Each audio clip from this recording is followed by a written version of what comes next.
నమస్తే అండి, మీ పేరు? నా పేరు మల్లెల లక్ష్మీనారాయణ. ఓకే, చక్కగా బండికి జనసేన పార్టీ జెండా కట్టారు. కళ్యాణ్ గారి కోసం ఎదురు చూస్తున్నారు, చూసారా ఆయన్ని? చూశాను. ఏపీ వీర వసంత దివ్యాంగుల సంక్షేమ సంఘం రాష్ట్ర అధ్యక్షుడిని. నా పేరు మల్లెల లక్ష్మీనారాయణ. వికలాంగుల హక్కుల కోసం, వాళ్ళకి మేలు చేయడం కోసం, ప్రభుత్వాల ద్వారా మేలు చేయించడం కోసం కంగణం కట్టుకొని 1978లో మా సంఘాన్ని స్థాపించాం. 2019లో జగన్మోహన్ రెడ్డి గారి మాయమాటలు నమ్మి ఈ రాష్ట్రంలో మెజార్టీ ప్రజలు ఏ విధంగానైతే ఆయనకి ఓట్లేశారో మా సంఘం ఆధ్వర్యంలో కూడా ఆయన మాటలు నమ్మి ఆయన ఒకటే చెప్పాడు, ఈ రాష్ట్రంలో ఏ ఒక్క దివ్యాంగుడు కూడా కంట కన్నీరు పెట్టుకోకుండా నేను చూసుకుంటాను, మా నాన్న ఫోటో పక్కన నా ఫోటో ఉండేటట్టుగా మీకు మేలు చేస్తాను, మీ దివ్యాంగుల జీవితాల్లో వెలుగులు తెస్తానని జగన్మోహన్ రెడ్డి గారు చెప్పిన మాట నమ్మి దేశ చరిత్రలో కూడా ఎవరు అరగొండు ఒక మీసం తీయించుకోరు. ₹1 ఇచ్చినా తీయించుకోరు, 10 కోట్లు ఇచ్చినా తీయించుకోరు. నా దివ్యాంగ నాకు 3 ఏళ్ల వయసులో కాలుపోయింది. నా దివ్యాంగ జాతి మేలు కోసం జగన్మోహన్ రెడ్డి గారి ప్రేమ చూరగొని ఆయన చెప్పిన మాటలు నెరవేరిస్తే మా జీవితాలు బాగుపడతాయని అర్ధశిరోమణం చేయించుకొని 9 జిల్లాల్లో 15 నెలలు ఆయన గెలుపు కోసం పనిచేశాం. అయితే ఏమైతే చెప్పాడో ఆ చెప్పిన మాటలు మర్చిపోయాడు. నాకు నిజంగా జగన్మోహన్ రెడ్డి గారికి మతిమరుపు వచ్చినట్టు ఉంది.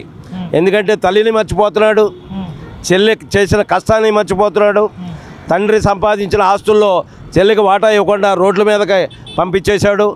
ఈ రోజున ఆవిడ కొంగు చాపి రాష్ట్ర ప్రజల్ని మా అన్నకి నన్ను మోసం చేశాడు, ప్రజలను మోసం చేశాడు, ఈ రాష్ట్రాన్ని సర్వనాశనం చేశాడు అని చెప్పి ఆవిడ మానకు ఓటేయొద్దని ఆ చెల్లెలు తిరుగుతుంది. ఇంకో చెల్లెలు ఏంటంటే, నా తండ్రిని చంపారు, నిన్ను ఎత్తుకొని తిప్పాడు, నీ భుజాల మీద నా తండ్రి వివేకానంద రెడ్డి గారు నిన్ను ఎత్తుకొని తిప్పాడు, పిన్న తండ్రి అంటే తండ్రి తర్వాత తండ్రి, అటువంటి తండ్రిని మరి చంపినటువంటి వాళ్ళకే నువ్వు మళ్ళీ టికెట్లు ఎంపీ టికెట్లు ఇస్తున్నావు, హంతకులు కాపాడుతున్నావు, ఈ హంతకులు మా నాన్న చెప్పిన దాంట్లో నీకు కూడా బాగా ఉందని అనిపిస్తుంది అని చెప్పి ఆ చెల్లి కూడా హంతకులకు కానీ హంతకులకు సపోర్ట్ చేసే ఈ జగన్మోహన్ రెడ్డికి కూడా ఓట్లు వేయొద్దని ఆ చెల్లి కూడా సునీతం కూడా తిరుగుతుంది. నేను ఇక్కడ ఒక మాట చెప్పదలుచుకున్నాను, జగన్మోహన్ రెడ్డి గారు నేను మేలు చేశాను నాకు ఓట్లు వేయండి అని అడుగుతున్నాడు. ఏంటయ్యా నువ్వు చేసిన మేలు అని నేను అడుగుతున్నా. బటన్ నొక్కటమా? నువ్వు బటన్ ఒక పక్కన నొక్కుతూ మా పీకలు కూడా నొక్కుతున్నావు. ఇచ్చేది ₹10 ఇచ్చి ₹100 లాక్కుంటున్నాడు. మా పేదలకు మంచి చేశానని చెప్తే ఏం మంచి చేసావో నువ్వు ఒకసారి చెప్పగలవా? చంద్రబాబు గారు హయాంలో ₹1500 దొరికే ట్రాక్టర్ ఇసుక 5000, ₹6000 పెంచడం అది మంచి చేసినట్టు అంటారా? పేదవాడికి పెంచడం మంచి చేసినట్ట, రేటు తగ్గిస్తే మంచి చేసినట్ట.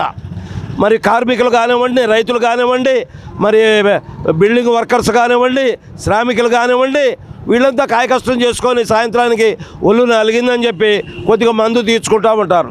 అది ₹50 దొరికే మందుని ₹200 పెంచడం అది పేదలకు మంచి చేసినట్ట? ఒకసారి ఆలోచించాయి. జగన్మోహన్ రెడ్డి నువ్వు అందులో ఇవాళ మందు కూడా నువ్వే తయారు చేస్తున్నావు. క్వార్టర్ బాటిల్ తయారు చేయడానికి ఎంత ఖర్చు అవుతుంది? ఒక ₹12-15 తయారవుతుంది. ప్రభుత్వానికి ఒక ₹20 ఇస్తున్నావు. మిగతా డబ్బు మొత్తం కూడా నీ ఖజానాకే చేరుతుంది. నీకు ఖజానాకి చేరలేదు అనుకుంటే డిజిటల్ పేమెంట్లో మరి బజ్జీ డబ్బులు తీసుకోవచ్చు కదా. డిజిటల్ పేమెంట్లో మరి బజ్జీలోడు కూడా ₹5 బజ్జీ తింటా కూడా ఆడు డిజిటల్ పేమెంట్ తీసుకుంటున్నాడు. మరి నువ్వెందుకు తీసుకోవట్లేదు?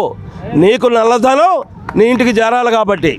పేదవాడిని బాగు చేస్తానని చెప్పే నువ్వు పేదవాడి రక్తం తాగుతున్నావు. ఇప్పుడు చెబుతున్నాను, నువ్వు చేసేదంతా జలక కంటే కూడా ఎక్కువగా మా రక్తాన్ని పీలుస్తున్నావు. కాబట్టి నిన్ను ఈ రోజున జగన్మోహన్ రెడ్డి అనడం కంటే జల్లగన్నా అని నీకు నామకరణం చేస్తున్నాం. ఇంకా పక్క చూసుకుంటే మేనిఫెస్టోలో ఏదైతే గతంలోనే పవన్ కళ్యాణ్ గారు చెప్పారు, దివ్యాంగులకి 10,000 నేను వస్తే 10,000 ఇప్పిస్తాను అన్నట్టుగా కూడా చెప్పడం జరిగింది కదా. అంటే జగన్మోహన్ రెడ్డి గారు ఇచ్చిన ప్రత్యేకంగా మీకోసం ఇచ్చిన హామీలు ఏంటి, ఏమి నెరవేర్చలేకపోయారు, ఎందుకు ముక్తకంఠంగా ఇప్పుడు దివ్యాంగులు రాష్ట్ర వ్యాప్తంగా ఉన్న దివ్యాంగులంతా కూడా కూటమికి మద్దతు తెలియజేసిన పరిస్థితి ఎందుకు వచ్చిందంటే ఏం చెప్తారు? జగన్మోహన్ రెడ్డి గారు 2019 ఎన్నికలకు ముందు చెప్పిన మాట, ఈ రాష్ట్రంలో ఏ ఒక్క దివ్యాంగుడు కూడా కంట కన్నీరు పెట్టుకుంటా చూసుకుంటానని నా చేతిలో చేసి హామీ ఇచ్చాడు. చెల్లెల హామీని, తల్లి హామీని మర్చిపోయినటువంటి వాడు మాకిచ్చిన హామీని పట్టించుకోకుండా ఇవాళ చంద్రబాబు గారి హయాంలో 200 రూపాయల పింఛన్ని 1000 రూపాయలు చేసింది కూడా చంద్రబాబు గారే. 1000 రూపాయలు పింఛన్ని 2000 రూపాయలు చేసింది కూడా చంద్రబాబు గారే. 2000 రూపాయల పింఛన్ని 3000 రూపాయలు చేసింది కూడా చంద్రబాబు గారి ప్రభుత్వమే. అయితే ఈ 5 ఏళ్లలో జగన్మోహన్ రెడ్డి గారు దివ్యాంగులకి ఆ చంద్రబాబు గారు పెంచిన 3000 మాత్రమే ఇచ్చారు తప్ప ఒక్క రాగి న్యాయ పైసా కూడా ఈ 5 ఏళ్లలో ఈ యొక్క జగనన్న ఇవ్వలేదు. మరి 2028లో 250 పెంచుతాడంట, 2029లో 250 పెంచుతాడంట. ఒరే జగనన్న బాబు, నువ్వేం పెంచాల్సిన అవసరం లేదు. మా కష్టాలు ఆలకించే దేవుడు మా పవన్ కళ్యాణ్ అన్నం ఉన్నాడు. ఆయన యొక్క ప్రేరణతో ఇవాళ చంద్రబాబు నాయుడు గారు అసలు వాస్తవంగా మా యొక్క పవన్ అన్న 10,000 రూపాయలు చేయాలనేటటువంటి ఒక ఆలోచన చేశారు. అయితే మరి ఇదంతా కూడా మిగతా వాళ్ళకు కూడా సహాయాలు చేయాలి కాబట్టి మాకు వచ్చే 3,000 రూపాయల పింఛన్ని ఈ రోజున డబల్ చేశారు.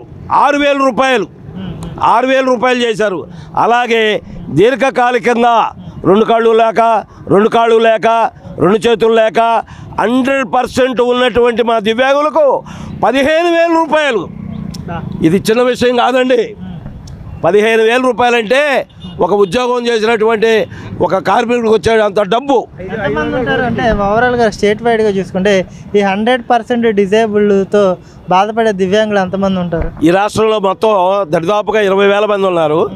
ఇందులో 8,30,000 మంది ఈ రోజున పింఛన్లు తీసుకుంటున్నారు. ఈ జగనన్న ప్రభుత్వంలో 60-70 వేల మందికి ఈయన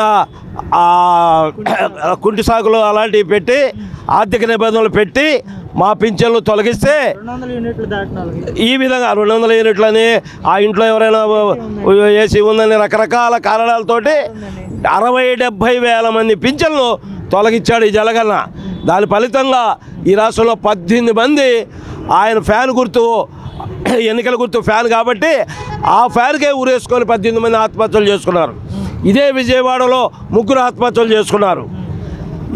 మా వికలాంగులకే మేలు చేయలేక, మేము అడిగిన సమస్యలు పరిష్కరించలేక ఈ రోజున మమ్మల్ని గుర్తించి మా కష్టాలను గుర్తించిన పవన్ కళ్యాణ్ గారికి, అట్లాగే చంద్రబాబు గారికి, అట్లాగే మరి మోదీ గారి సహాయంతో ఈ రోజున ఎన్నికల్లో కేంద్రం సహాయం కావాలి కనుక మోదీ గారి సహాయం కూడా తీసుకోవడం జరిగింది. రేపొద్దున మన రాజధాని కట్టుకోవాలన్నా, మన పోలవరం కట్టుకోవాలన్నా, మన విభజన హామీలు నెరవేరాలన్నా, ఏమయ్యా జగనన్న ప్రత్యేక హోదా మరి ఎంపీలు ఇస్తే తెస్తానన్నావు. ఒక్కరోజు 5 ఏళ్లలో ప్రత్యేక హోదా గురించి మాట్లాడేవా? ఇక్కడే ఇల్లు కట్టుకున్నాను, ఇక్కడే ఉంటున్నాను, మరి ఈ రాజధాని అమరావతిని అభివృద్ధి చేస్తాను, రాజధాని ఇక్కడే ఉంటుంది, నేను తొలగించనని మాయ మాటలు చెప్పావు. మరి అధికారంలోకి వచ్చిన తర్వాత ఆ రాజధానిని నాశనం చేసావు.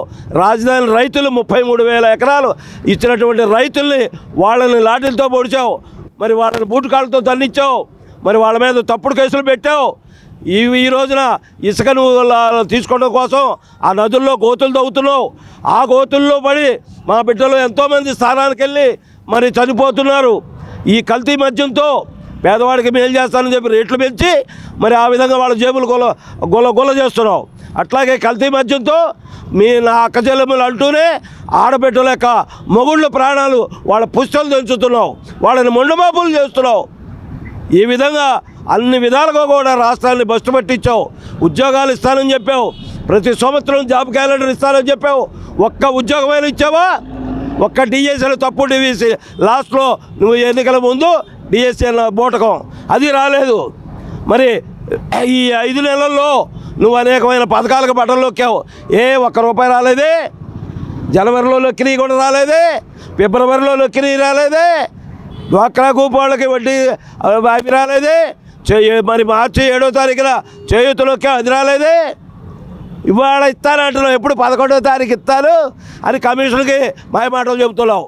కమిషన్ ఎట్లాగో ఒప్పుకోదని తెలుసు, కమిషన్ అడ్డుపడింది ఇవ్వలేకపోయానని చెప్పడం కోసం నువ్వు ఈ రోజున 5 రకాల బట్టలలోకి ₹1 ఇవ్వలా.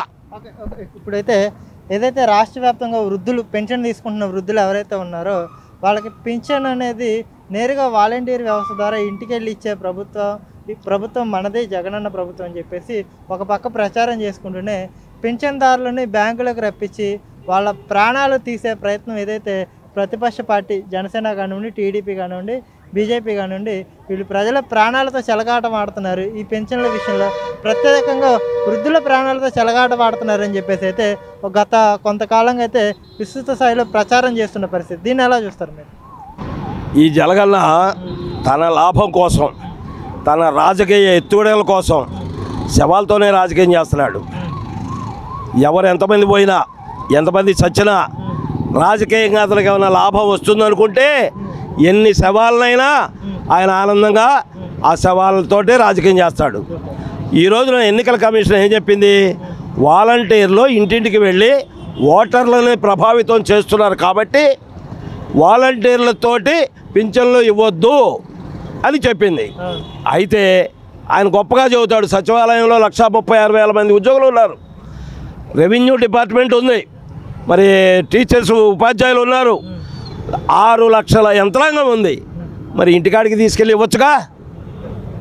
ఈ పింఛన్లు ఇవ్వడానికి అవకాశం ఉంది కదా. వాలంటీర్లు లేకపోయినా అదే చెప్పాను కదండి, 136,000 సచివాలయ ఉద్యోగులు ఉన్నారు, రెవెన్యూ డిపార్ట్మెంట్ ఉంది, ఎంఆర్ఓ డిపార్ట్మెంట్ ఉంది, ఉపాధ్యాయులు ఉన్నారు.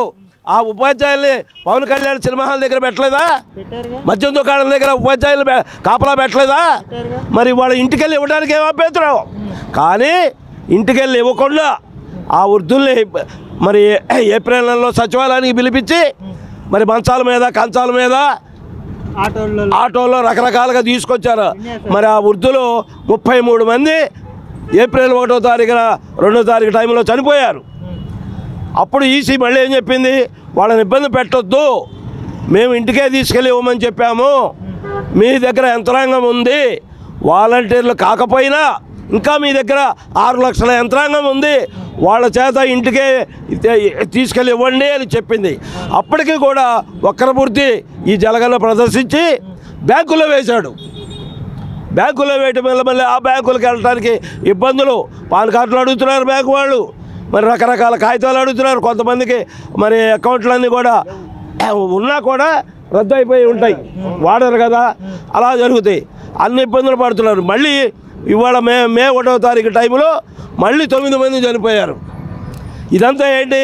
చంద్రబాబు గారి మీద నెపం మోపడం కోసం ఇంతమందిని చంపుతున్నాడు. సానుభూతి రాజకీయం. ఇవాళ ప్రజలందరూ అర్థం చేసుకుంటారండి ఇతని యొక్క ఆగడాలు, ఇతని యొక్క దుర్మార్గం, ఇతని యొక్క అడిగిన న్యాయం అడిగిన ప్రతి ఒక్క నా మీద, అతని కోసం అన్ని నెలలు అర్థం శిరోమణితో పనిచేస్తే నా మీద, నా 2 కొడుకుల మీద, నా కోడల మీద తప్పుడు ఎస్టీ కేసు పెట్టి అరెస్టు చేయించాలని చూశారు. బాచవరం పోలీస్ స్టేషన్లో పెట్టించారు. విజయసాయిరెడ్డి గారిని కాళ్ళు పట్టుకున్నా, మరే విజయసాయిరెడ్డిగా ఇప్పుడు చెప్తున్నా, వాడు దుర్మార్గుడు, కబ్జాలు వైజాగ్లో భూ కబ్జాలు చేసినవాడు, వాడు కాళ్ళు పట్టుకొని నాకు స్టేషన్ బయలు ఇప్పించండి, కేసుని ఫేస్ చేసుకుంటానని చెప్పి నా జీవితంలో ఎప్పుడు కూడా ఎవడి కాళ్ళు పట్టుకోవాలా. మరి ఆడపిల్ల, కోడలు ఆడపిల్ల, మరి అందువలన నా కొడుకులు మేము అవసరమైతే వెళ్తాం, న్యాయం కోసం జైలుకైనా వెళ్తాం, ఆడపిల్లల్ని నా కుటుంబం పరుగు పోద్ది, కోడల్ని. ఆ ఉద్దేశంతో ఆ విజయసాయిరెడ్డి గారి కాళ్ళు పట్టుకొని అరగంట పాటు ఏడ్చా. అయినా వాడు కాదండి, ఇక్కడేనండి సీఎం క్యాంప్ ఆఫీసులోనే వాడు కొంప ఏంటి అయినా వాడి హృదయం కలగల. ఇప్పుడు అంటున్నాను, వీళ్ళది హృదయం కాదు పాషాణమని. ఇటువంటి దుర్మార్గుల్ని తరిమి కొట్టాలి. ప్రజల రక్తాన్ని జలగలాగా పీల్చి తాగుతున్నటువంటి కేసు పెట్టించడానికి గల కారణం ఏంటి? వికలాంగులకు న్యాయం చేయమని అడుగుతున్నా. నాకు చైర్మన్ ఇస్తానన్నారు, రాష్ట్ర దివ్యాంగుల చైర్మన్ నాకే ఇస్తానన్నారు. 10 సార్లు చెప్పాడు ఆ విజయసాయిరెడ్డి గారు, జగన్ గారు నీకే ఇస్తున్నాడని. నేనేమడిగానంటే ఇస్తే ఇద్దరు కానీ తర్వాత నేను అడిగిన వికలాంగుల సమస్యలు పరిష్కారం చేయండి, హామీలు నెరవేర్చి అప్పుడు ఇవ్వండి. ఉత్త బట్టల షాప్ అని పెట్టి బోర్డు పెట్టి నాకు తాళం ఇస్తే సరిపోదు. ఆ బట్టల షాపులో బట్టలు ఉండాలా, బట్టల షాపులో బట్టలు లేకుండా ఇది బట్టలు కొట్టని రాస్తే సరిపోతుందా? అదే విషయాన్ని అడిగాను నేను ఆ విజయసాయి రెడ్డి గారిని. అర్థమైంది. దుర్మార్గులు, వాళ్ళకి గౌరవం ఇవ్వాల్సిన అవసరం లేదు. దుర్మార్గులు వీళ్ళు. ఈ రాష్ట్రాన్ని, ఈ యొక్క సంపదని దోచుకు తినేటటువంటి వికలాంగులకు ఇచ్చే కృత్రిమ అవయవాలు, వాటిల్లో కూడా కంపెనీ ఎవరిదో తెలుసా? భారత్ గారిది. వికలాంగులకు ఇచ్చే కృత్రిమ అవయవాల కంపెనీ భారత్ గారిది. వికలాంగులకు ఎవరికైనా కాళ్ళు చేతులు ఇవ్వాలంటే వాళ్ళ దగ్గర నుంచే ఇవ్వాలి. అటు ఖర్చు అంతా మహా కలిపితే 4.5 లక్షలు దాని ఖరీదు. ఈ 4 లక్షలు భారత గారు కొట్టేస్తారు. వికలాంగులకు ఇచ్చే కృత్రిమ అవయవాల్లో కూడా కమిషన్లే.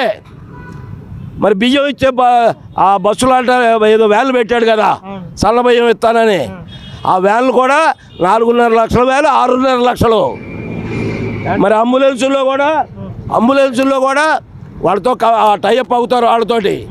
ఆ విధంగా ప్రతిదీ కూడా ఈ జలగణన చేసే ప్రతి పనిలో కూడా కమిషన్ లేకుండా ఏది చేయడు. ఇంత దుర్మార్గుడు అయినటువంటి ముఖ్యమంత్రిని ఈ రాష్ట్రం చూడలేదండి. మరి ఇలాంటి వ్యక్తిని గెలిపించుకోవడం కోసం ఆ రోజు అర్ధగుండుతో అర్ధమేసంతో రాష్ట్ర వ్యాప్తంగా తిరిగి పర్యటన చేయాల్సినంత అవసరం అంటే మొదటి నుంచి కూడా తెలుగుదేశం పార్టీ చెప్పుకొస్తుంది కదా, జగన్ని నమ్మకండి, అతను ఆర్థిక ఉగ్రవాది, అతను ఆర్థిక నేరస్తుడు అని చెప్పేసి మొదటి నుంచి కూడా వాళ్ళు చెప్పుకొస్తున్నా సరే అంత గుడ్డిగా మీరు బలంగా నమ్మడానికి కారణం ఏంటి? మళ్ళీ అదే స్థాయిలో ఇప్పుడు వ్యతిరేకించడానికి కారణం ఏంటి? ఇప్పుడు వీళ్ళ ఆయన రాజశేఖర రెడ్డి గారు అప్పటి వరకు దేశ చరిత్రలో ఎక్కడా లేనటువంటి 2 పథకాలు పెట్టాడు. ఒకటి ఫీజు రియంబర్స్మెంట్, ఒకటి ఆరోగ్యశ్రీ. ఆ పథకాలు రాకముందు ఎవడైనా పేదాడికి గుండె జబ్బు వస్తే దేవుడి మీద భారం వేయటమే. బతికితే బతుకుతాడు, సస్తే సస్తాడు. ఎందుకంటే లక్షలు ఖర్చు పెట్టుకోలేరు. ఆ సమయంలో అతను ఆరోగ్యశ్రీ పెట్టాడు. ఆ విధంగా ప్రజలందరికీ ఆరోగ్యుడయ్యాడు. తర్వాత చిన్న చిన్న కుటుంబాల వాళ్ళు ఆరోగ్యశ్రీ పెట్టడానికి ఒక చరిత్ర ఉంది, అది నాకు తెలుసు. అది చెప్తా. అది మందకృష్ణ మాదిగ పోరాటం వల్ల వచ్చింది. నాకు తెలుసు. మందకృష్ణ గారి పోరాటం వల్ల 200 మంది పసిపిల్లలు వాళ్ళకు గుండెలో హోల్స్ పడి వాళ్ళకి వైద్యం చేయించాలని చెప్పేసి ఆయన చాలా పోరాటం చేయటం వల్ల అసెంబ్లీ ముట్టడికి అవును ఒక బిల్డింగ్లో వీళ్ళందరినీ పెట్టి ఈ పిల్లలందరినీ పెట్టి చేయటం వల్ల అప్పుడు ఆ ఆలోచనతోటి ఏదేమైనా సరే ఒక మంచి ఆలోచన మందకృష్ణ గారు ఇవ్వటం వల్ల దాన్ని ఇంప్లిమెంట్ చేసినటువంటి వాడు కూడా గొప్పవాడే, అందులో అనుమానం లేదు. అట్లాగే మన పేద పిల్లలు మరి ఇంజనీరింగ్ చదవాలన్నా, మెడిసిన్ చదవాలన్నా, మరి పెద్ద చదువులు చదివే అవకాశాలు లేని రోజుల్లో ఆయన ఫీజు రీయింబర్స్మెంట్ పెట్టడం, అటువంటి వాడి మంచివాడి కొడుకుగా ఇతను బెంగళూరులో ఏం చేశాడు, 40 గదులతోటి అక్కడ ఏం చేశాడు మనం ఎవరో చూడాల. హైదరాబాద్ లోటస్ పాండ్లో రంభా ఊరసుల చెంత నృత్యకాల కేళి విలాసాల్లో తేలి వాళ్ళలాడాడేమో మనం చూడాల. కానీ ఏం చూసాం మనం? రాజన్న బిడ్డగా చూసాం. తండ్రి మంచివాడు. ఆ తండ్రికి హిరణ్యాక్షుడు లాంటి కొడుకు పుడతాడని ఎవరు అనుకుంటారు? ఈ రోజున ఆ మంచి తండ్రి అలాంటి తండ్రికి చెడబుట్టాడు ఈ జలగన్న. ఆయన పేరు చెడగొట్టడం, కాస్త కోస్తా ఉన్న మంచి పేరుని చెడగొట్టడం కోసమే ఆయన కడుపులు పుట్టినట్టున్నాడు. ఆ రోజుకి తెలియదండి. చంద్రబాబు గారు చెప్పొచ్చండి, ప్రతిపక్ష నాయకుడిగా ఈడు ఆర్థిక ఉగ్రవాది రకరకాలుగా చెప్పారు. కానీ మేము పునాది చూసింది రాజన్న కొడుకు. మా నాన్న ఫోటో పక్కన నా ఫోటో పెట్టుకునేటట్టుగా మా నాన్నకంటే 2 అడుగులు ముందేస్తానని చెప్పాడు. నమ్మాము. తప్పుడు కేసులు పెట్టారంటే 16 నెలలు చెప్పకూడదు అన్నాడు. అది కూడా ఆనాడు ఏమనుకున్నాం? అక్రమ కేసులు పెట్టారేమో, అమాయకుడిని చేశారేమో అనుకున్నాం. మరి మా రోడ్ల మీదే తిరిగాడు. ఇవన్నీ కూడా నమ్మకాన్ని కలిగించినాయి. ఇప్పుడు నువ్వు బాగానే ఉన్నావు, ఎర్రగా బొరగా బాగానే ఉన్నావు, నేను ఏదన్నా ఒక ఉద్యోగంలో పెట్టుకుందామని అనుకుంటా. ఉద్యోగంలోకి వచ్చిన తర్వాత నువ్వు ఆ పని చేయక నువ్వు తాగి పడుకుంటుంటే ఏం చేయాలి? నేను అప్పుడు కదా తెలిసేది నాకు నీ వ్యవహారం, నిజ స్వరూపం. ఇవాళ తెలిసింది అతను నిజ స్వరూపం. అధికారంలోకి ఎక్కిన 4వ రోజు 5వ రోజు ఏం చేశాడు? కట్ట మీద ఉన్నటువంటి ప్రజావేదిక అదేమైంది? వాడుకో. నదీ చట్టాల ప్రకారం నది ఒడ్డున ఉండకూడదు, కరెక్టే. అన్నీ పగలగొట్టినప్పుడు అది కూడా పగలగొట్టు. కోర్టులో ఉన్నాయి అవన్నీ, అవి పడగొట్టడానికి కుదరదు. అన్ని ఆ యొక్క నదీ చట్టాల ప్రకారం తీయాలనుకున్నప్పుడు అన్నీ తీసినప్పుడు దాన్ని కూడా తీయమను అంతే. అది ఉపయోగించుకోవచ్చుగా. లేదు మాకు హాస్టల్గా ఇచ్చిన మా వికలాంగులకు ఉపయోగపడేదిగా, దాన్ని పడగొడితేవా ఇప్పటి వరకు ఆ రద్దు కూడా అక్కడ నుంచి తీయలా. రద్దు పడగొట్టినటువంటి ఆ బిల్డింగ్ రద్దు మెటీరియల్ అది కూడా తీయలా. అంత రాక్షసానందం పొందేటటువంటి మనిషి ఇతను. జాలి దయ ఎటువంటి ఏమి ఉండవు అతనికి. ఏమంటే ఆ పాపం చెల్లెలు ఆ రకంగా కష్టపడింది కదండి.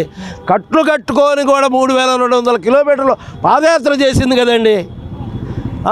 తల్లి తిరిగింది కదండి. ఏని ఇవాళ 24లో వాళ్ళిద్దరు ఏరి వెయ్యొద్దని చెబుతున్నారు. 2019లో వివేకాన్ని చంపినట్టు తల్లిని కూడా చంపి మళ్ళీ రాజకీయం చేసుకుంటాడేమని చెప్పి తల్లి భయపడి అమెరికా వెళ్ళిపోయింది. కన్న తల్లి పారిపోయింది. ఉన్న చెల్లెళ్ళు ఇద్దరు మా అన్న దొంగ, మా అన్న ఆర్థిక ఉగ్రవాది, రాక్షసుడు, హంతకులకి ఒత్తాసు పలుకుతున్నాడు, అతనికి ఓటేయొద్దు అని చెప్పి ఇవాళ రాష్ట్రం అంతా తిరుగుతున్నారు. ఇలాంటి వాడికి ఓటేస్తారా?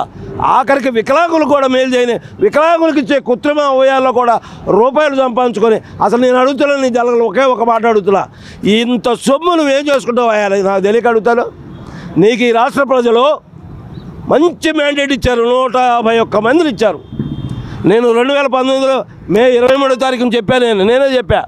ఏ టీవీ మీ ఛానల్లో ఎవరో చెప్పలా, 120కి మించి మీరు ఎవరో చెప్పలా. 144 వస్తాయని మే 21 రాత్రి చెప్పాను నేను. 2 రోజుల ముందు 144 వస్తాయి. మీకు కావాలంటే ఆ వీడియో కూడా పెడతా, అది కూడా పెట్టండి. ఏంటి 144 వస్తాయని చెప్పా. ఇప్పుడు వస్తాయంటారు?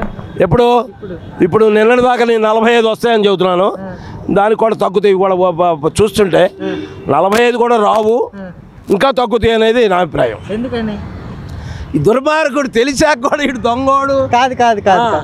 నేను ఇందాక నుంచి అడుగుదామని ఆగాను. ఇప్పుడు మీరు మాట్లాడుతున్నారు కాబట్టి. కరోనా టైంలో ఈ సినిమా యాక్టర్లు కానీ, ఈ పవన్ కళ్యాణ్ కానీ, ఈ లోకేష్ కానీ, ఈ చంద్రబాబు నాయుడు కానీ ఎక్కడికి వెళ్ళిపోయారు? కరోనా టైంలో పేదలని ఆదుకుంది జగన్మోహన్ రెడ్డి.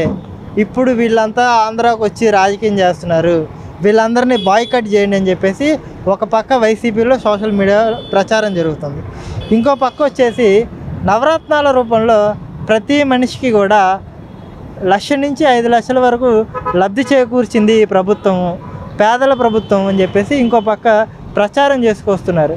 అంటే ఈ పథకాలని, ఈ కరోనా టైంలో చేసిన సేవలని మనం మనసులో పెట్టుకొని మళ్ళీ జగనన్నకు ఓటేద్దామని చెప్పేసి అయితే కొంతమంది అభిప్రాయపడుతున్నారు. ఈ అభిప్రాయాన్ని మీరు ఏకీపిస్తారా లేదా? కరోనా సమయంలో కేంద్ర ప్రభుత్వం ఎన్నో వేల కోట్ల రూపాయల నిధులు కూడా ఇచ్చింది. ఆ ఇచ్చినటువంటి ఇంజక్షన్స్, కోవిడ్ ఇంజక్షన్స్, వాటి పేరు ఏదో ఉన్నాయని నాకు గుర్తురావట్లేదు, కోవిషీల్డ్, అవన్నీ సప్లై చేసింది మన ప్రభుత్వం కాదు, కేంద్ర ప్రభుత్వమే సప్లై చేసింది. ఆ మెడికల్గా ఉన్నటువంటి హాస్పిటల్కి కూడా నిధులు ఇచ్చింది కూడా కేంద్ర ప్రభుత్వమే, రాష్ట్ర ప్రభుత్వం కాదు. అయితే ఏ రూపాయి ఖర్చు పెట్టినా, ఒకవేళ రాష్ట్ర ప్రభుత్వం కొంత డబ్బు ఏమైనా ఖర్చు పెట్టినా అది ప్రజల సొమ్మే, అంతేగాని ఈ జలగన్న వాళ్ళ తాత సొమ్ము కానీ, ఈ అక్రమంగా సంపాదించిన సొమ్ము కానీ అతను 1 రూపాయి తీయలే. ప్రజల డబ్బులే, కేంద్ర డబ్బులు, మన డబ్బులు కాసులు కూసి ఖర్చు అయితే అంతే. తర్వాత మీరు ఒక మాట అన్నారు, చంద్రబాబు గారు ఏం చేయలేదు, పవన్ కళ్యాణ్ గారు, అది కరెక్ట్ కాదు. వాళ్ళు ఎక్కడున్నా జగన్మోహన్ రెడ్డి ఏమైనా ప్రజల్లోకి వచ్చాడా? ఆయన ప్రజల్లోకి రాలా. కరోనా సమయంలో అది మరి దొంగడికి పక్క దొంగోడు అలాగే చెప్తాడు కదా. వాళ్ళ బూట్లు నాకేవాళ్ళు, దానివల్ల లాభం పొందినటువంటి వాళ్ళు ఇవాళ పోలీసులతోటే ఈ 5 సంవత్సరాలు అతను అధికారాన్ని చలాయించాడు. అతను మనసుతోటి, అతని యొక్క మంచితనంతో ఈ 5 సంవత్సరాలు అతను పరిపాలించాల. పోలీసు బూటు కాళ్ళతోనే అతను ఈ 5 సంవత్సరాలు పరిపాలించాడు. అదే పోలీసు వ్యవస్థ ఈ రోజున 90% వాళ్ళ ఈ జలగలకు ఓట్లేయరు. 90% ఎక్కువ పర్సెంట్ ఓట్లు మాకు ఈ రాష్ట్రంలో పోలీసులు, దివ్యాంగులు వీళ్ళిద్దరే 90% అబోవ్ ఓట్లు వేసేవాళ్ళు ఈ 2 వర్గాల వాళ్ళే. ఇవాళ ఉద్యోగస్తులు కానివ్వండి, అట్లాగే ఇంకో మూడో వర్గం ఉంది, వ్యాపార వర్గం ఒకటి ఉంది. వాళ్ళు కూడా దాదాపు 80% వాళ్ళు కూడా ఓట్లు వేయరు. ఏ వ్యాపారం సక్రమంగా ఉందండి? జనమంతా వలసపోయారు. మీకు ఉదాహరణ చెప్తా. బెంజీ కంపెనీ దగ్గర చంద్రబాబు గారి హయాంలో ఈ రోడ్డు నుంచి అవతల రోడ్డుకి వెళ్ళాలంటే, సిగ్నల్ దాటి అవతలకి వెళ్ళాలంటే 20 నిమిషాలు అరగంట పట్టేది. ఇవాళ 2 నిమిషాలు 3 నిమిషాల్లో సిగ్నల్ దాటి వెళ్ళిపోతున్నాం. అంటే కాదండి, ఫ్లైఓవర్ మీద పెద్దగా ఏముంది ట్రాఫిక్? ఏంటి ఫ్లైఓవర్ కాదు, ఈ యొక్క డెవలప్మెంట్ లేకపోవడం వల్ల జనం వెళ్ళిపోయారు, వలస వెళ్ళిపోయారు. మీరు విజయవాడలో 1 టౌన్లో కానివ్వండి, బీసెట్ రోడ్లో కానివ్వండి, బందర్ రోడ్లో కానివ్వండి, టూలెట్ బోర్డు అనేది ఉండేది కాదు ఆ గతంలో. ఇప్పుడు ఎక్కడ చూసినా టూలెట్ బోర్డులే. నేను ఇప్పుడు చెప్పిన ఈ వ్యాపార వర్గాలు అలాంటి చోట షాపు దొరకాలంటే ఎప్పుడో 2 ఏళ్ళకి 3 ఏళ్ళకి దొరికితే గుడ్ విల్స్ ఎక్కువ ఉన్నాయి. ఇవాళ అన్నీ టూలెట్ బోర్డ్సేనండి. ఇక ఇళ్లలో కూడా అన్నీ టూలెట్ బోర్డ్సేనండి. ఎందుకు ఉంటున్నాయి ఇన్ని ఖాళీలు? ఎందుకు ఉంటున్నాయి? ఇవాళ వలస వెళ్ళిపోయారు జనం, పనులు లేక వలస వెళ్ళిపోయారు. అందువల్ల ఇది ఒక్కటే చెప్తుంది, ఈ జగనన్న ప్రభుత్వంలో ఈ రాష్ట్రం ఎంత అభివృద్ధి చెందిందనే విషయాన్ని ఈ టూలెట్ బోర్డులే నిరూపిస్తున్నాయి.